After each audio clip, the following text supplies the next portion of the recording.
What is going on YouTube? This is Acid Roots. So I'm going to review the fourth album by thrash metal band Megadeth. Basically, this product is called Rust in Peace, and it came out in the fall of 1990. So the thing about this particular product, I didn't know a ton about Megadeth in the past. I do realize that they were one of the big four between particular thrash metal and certain heavy metal instances. Folks like Metallica, possibly Slayer, maybe Anthrax, some of those type of folks. I don't really know the big four is full blown. I knew like a few weeks ago or months ago when I decided to put this album on the list of things I was going to review, but I look after it. I know that at least Megadeth and Metallica are two of those particular four, but I'm going to start getting into some more of these down the road as far as those pitches going to happen. Yeah, it's been up to this point, taken over 9 years to get to a Megadeth album. I realized I reviewed Metallica right off the bat, way back in 2015, but I need to get to some more of these folks, get to some more like the 80s heyday kind of big four as far as those pitches going to happen.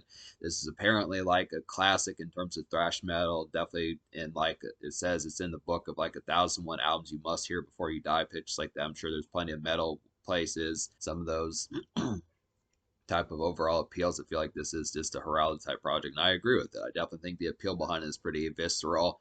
It's like the same prime era from Metallica when they dropped the Black album just a year later with in the summer of 91 that wound up going like 16 17 tons platinum, something like that. It was just a big deal. This particular album, not sure if it went that much full bound, not sure if this particular product wound up going multi-platinum full blown. I think it was definitely a big deal. Pretty heraldic type fare. Places like allmusic.com gave it a 4.5 stars out of 5. So it's definitely some excellent type pitch. Kind of get that just within the overall aspect of it. This definitely feels like one of the more notable metal albums of like the first half of the 90s and probably just the 90s in general. I'd say just has a lot of appeal. But in my opinion, this is kind of more Metallica, just rough around the edges. I would just have to say, is this kind of the concept? I feel like maybe they're lacking a little bit on hooks on this particular project. I think kind of similar to some of the complaints, I have about Metallica from like the 80s days and relative early 90s days, is the fact that some of these songs kind of stretch on. I mean, they don't have like any 7, 8, or 9 minute songs on here, but I do feel like within the concept that there is some pitches that even in the radio singles that some of these are over 5.5 and 6 minutes as far as those pitches going to happen.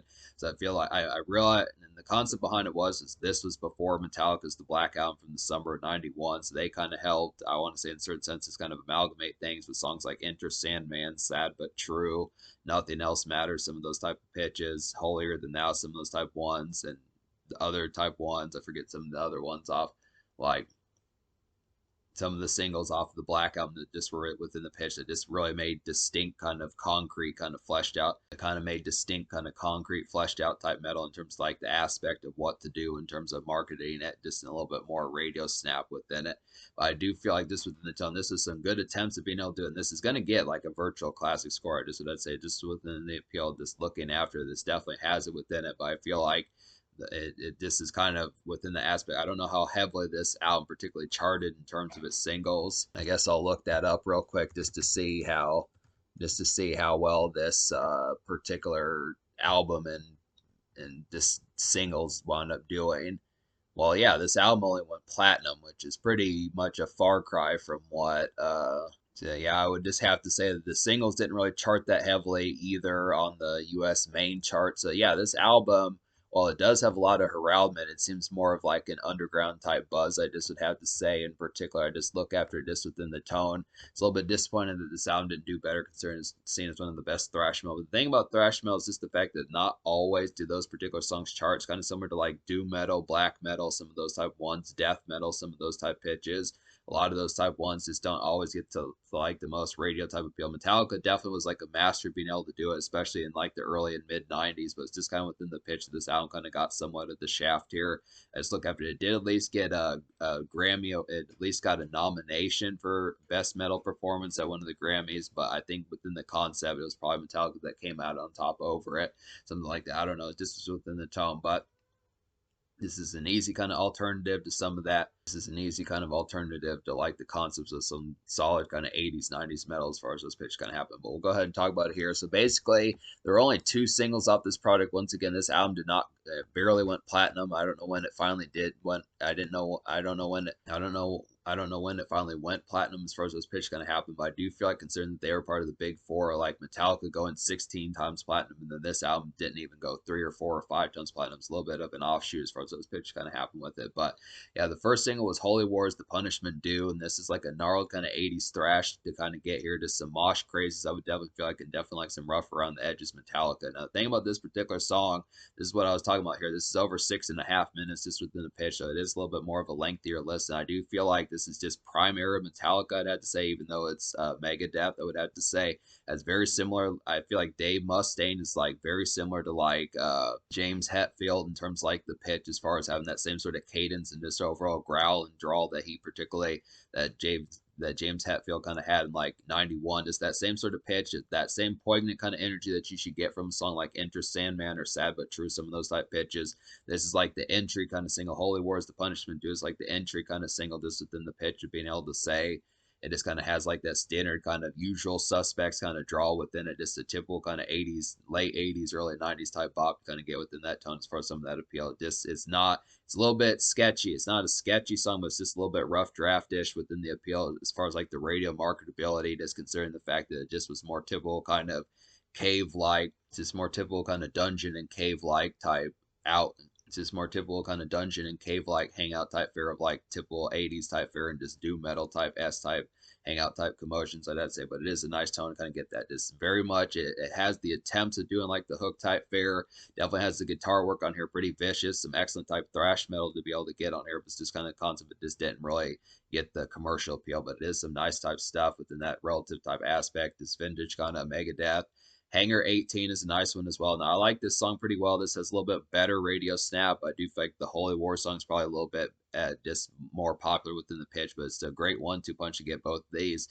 Hangar 18 is like an out in the city kind of night wind, I would feel like here. Just almost glam rock, I would feel like, from like the mid 80s stuff like Guns N' Roses, some of those type folks I'd have to say, or Poison.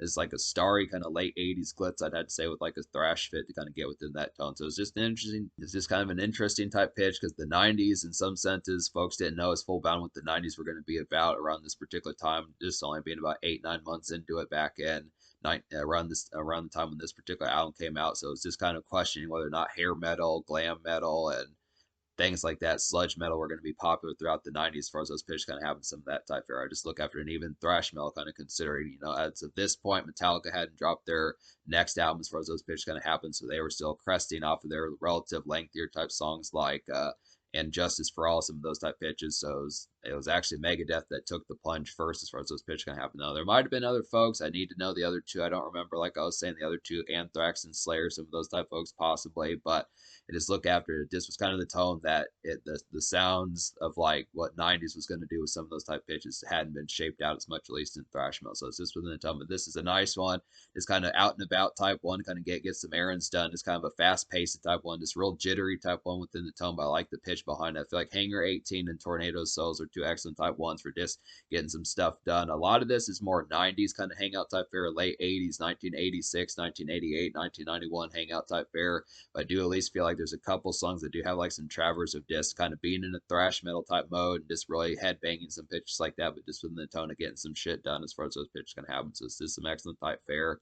But there's a third song I'm going to talk about here in like a relative single format. I'm not as full bound sure if this got released to radio airplay. I'd have to relatively listen to like rock radio just within the appeal to see if I could catch this, especially in like classic rock radio with all that 60s, 70s, 80s type metal and pitches like that. But the most popular song on this album, according to Spotify, is Tornado Souls, and it does have a wiki article about it, which is an interesting pitch also. So this makes me question if this particular song gets airplay from wherever it does. Just questioning if there's actually 3 songs off this album.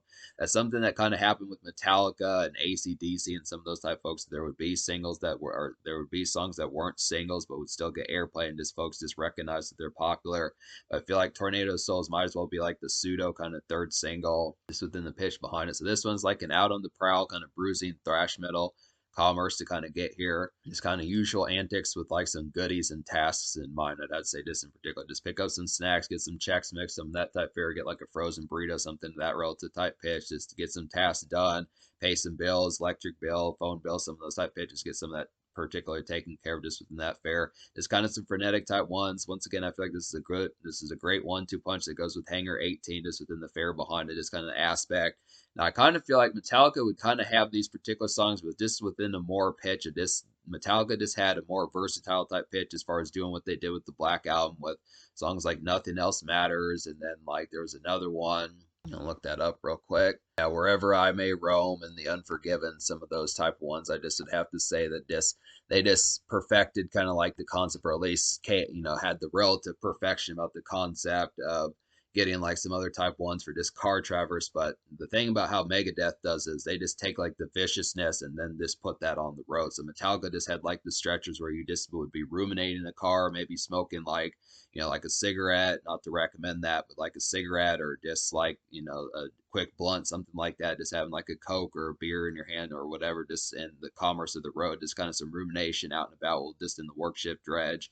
But these particular folks, Metallica had some ones on here. It was pretty similar. A folk that this reminded me of in like a certain senses was Bathory when they did that with some of their mid 80s albums, as far as those pitches of just having that frenetic kind of demonized type stuff with like thrash metal and black metal, some of those type pitches. But Megadeth definitely does that within those tones of having two gems on here that are singles that kind of have the pitch of just taking that feisty kind of energy and then just throwing it on the road as far as just getting some stuff done and kind of being frenetic about it, which I do like that tone. Not as full bound sure if Metallica kind of did that with the Black Album. So it's just a good pitch to kind of say, hey, this is an alternative to that, but it works.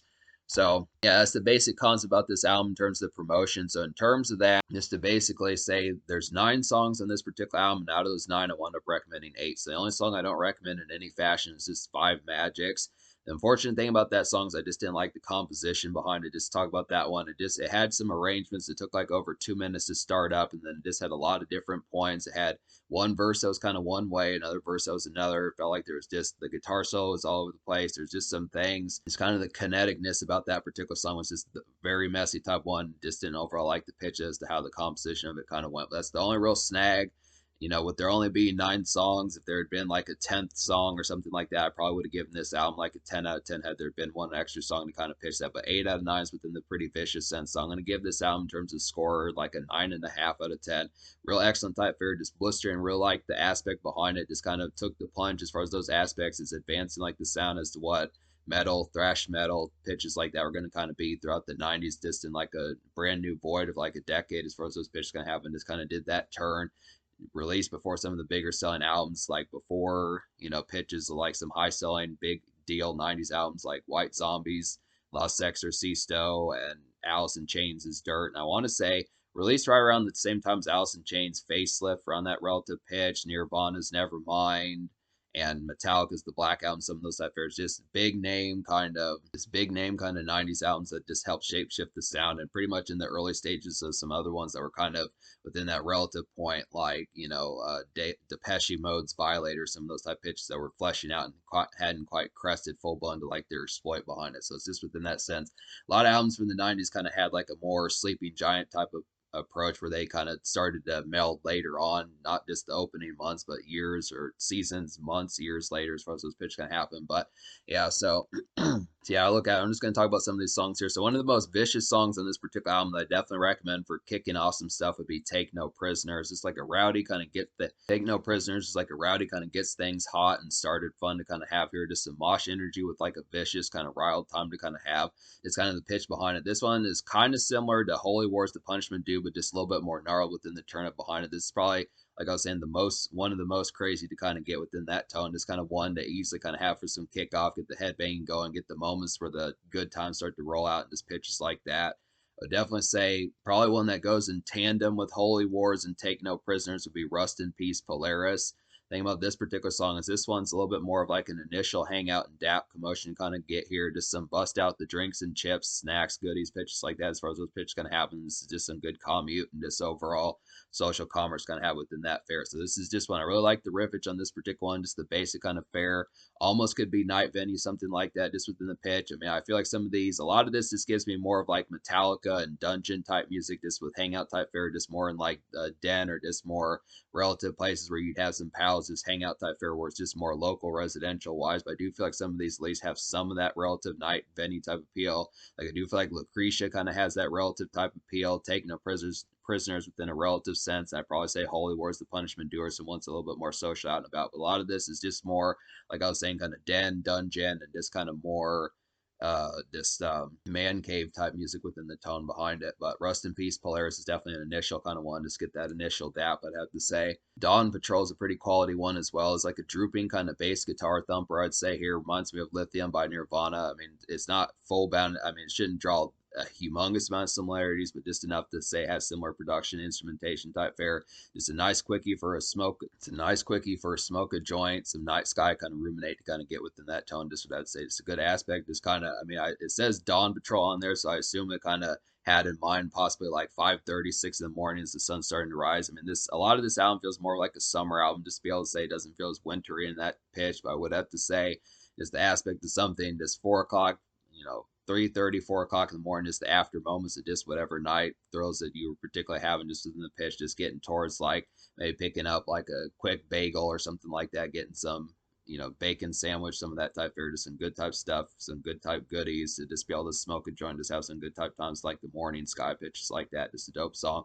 Really like the instrumentation on that one. Lucretia is definitely a nice one as well. It's like a rousing kind of house party commotion kind of get here. This feels like a rock buzz single. I'd have to say this feels like something ripped out of like typical kind of hair metal, 80s glam metal, sludge metal type pitches within that fare. Feels ripped out of something that like Guns N' Roses would kind of do, one of those type folks, Poison, some of those type folks from like mid 80s, this type fare in like a thrash metal kind of sense. This has that typical fare of just like something feels like AC/DC, feels like Guns N' Roses, some of that typeness, just be able to get this typical kind of 80s candor. I'd have to say about this song. It's an overall dope one. It's basically kind of dap type one. This would probably be the one to play after Rust in Peace Polaris. It's kind of the concept after things have opened up a little bit and the initial dap is kind of worn off. Just kind of the pitch of just keeping the things kind of in commotion and just having things energetic.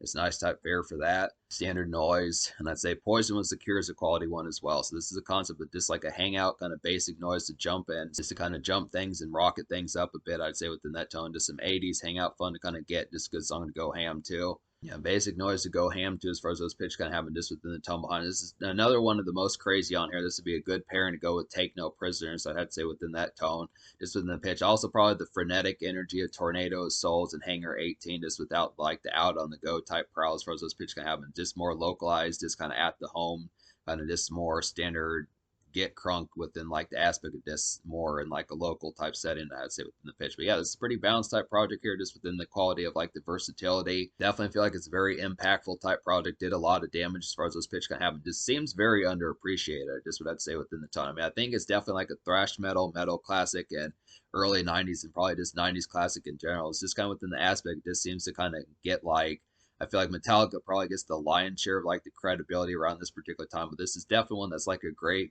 and say this album is definitely one that's like a great companion piece to that particular fold. It's easily part of like a golden era for metal and thrash metal, just between probably like 1984 to like 1994. Some of those type pitches where those albums were just pumping out classics within that fair left and right, but it's just kind of within the concept. I mean, at least I haven't listened to a super ton of like metal type products, thrash metal from like that heyday of like the late 80s to early 90s. But I do think that the Black Album by Metallica probably helped kind of commercialize some of that particular sound and kind of got it into like a more radio single type format. At least that's what I'm guising upon the gather of right now, is just saying songs like Enter Sandman, Sad But True. I realized that that particular album by Metallica just had a lot more shortened type songs where it wasn't just these sprawling type ones that would be over 5 or 6 minutes. So it just seems within that tone. This album was before that. I just feel like the singles off this album, Holy War is the Punishment Due and Hangar 18 are just a little bit sketchier within the tone. Not so much sketchy in terms of quality, but just the aspect in terms like the overall, this like the way that the songs click in terms like the execution, just getting that airplay that just is routine kind of hits that you just hear endlessly. I mean, I feel like because it's classic from like the times of nostalgia, it probably works for that fare. But I just think it doesn't have like the just overall commercial bite of just some of the ones that just have more staying power. Like when you think of Ozzy Osbourne's Iron Man or Mr. Crowley, some of those type ones, or Crazy Train, some of those type pitches that just have that snap. I feel like there's just not. There's some great songs in here, but in terms of them having that snap, it just like something that just seems to have it. Just they're just a little bit lengthier. more rough around the edges. But I look after still classic type of feel, 9.5 score. The social score I'll probably give. I think I'm actually going to give the social score like a 9.75. I mean, to that end, the reason why it's not getting a 10 is just because this album only went platinum. I feel like it's just kind of more social commotion. It's just kind of more word of mouth type factor, more so than the actual appeal, like the commercial kind of embrace that it got within the tone. I just look after it. Just seems like possibly some of these just didn't get the noise that they need to. I mean, 25 years later, I definitely feel like this album should be more than just platinum within that pitch, especially considering all the accolades that it received just in the pitch behind it. So it definitely has that. But this is a social type project, has the rousing numbers that kind of go out and about, just kind of on the go, being frenetic with some thrash metal that keeps things exciting just within that makeshift type fare. So it's not a boring project. As the house party rumbles to kick things off, just some good pitches like that. Just a lot of good noises kind of get crazy too as far as those pitches can happen. So they're very exciting just to say within that pitch. That's the tone. So in terms of the future, I'm not as full bound sure what Megadeth has been up to. Don't know really the last project that they dropped. This I wanted to get to this one because I know this is like one of the big albums that they dropped, seen as like a continued classic. We'll have to see about some more of these. I am going to get to some more of the folks out of the big four as far as those pitches can happen. But yeah, this is definitely very impactful on the cusp of being a classic, and I definitely see the impact of it.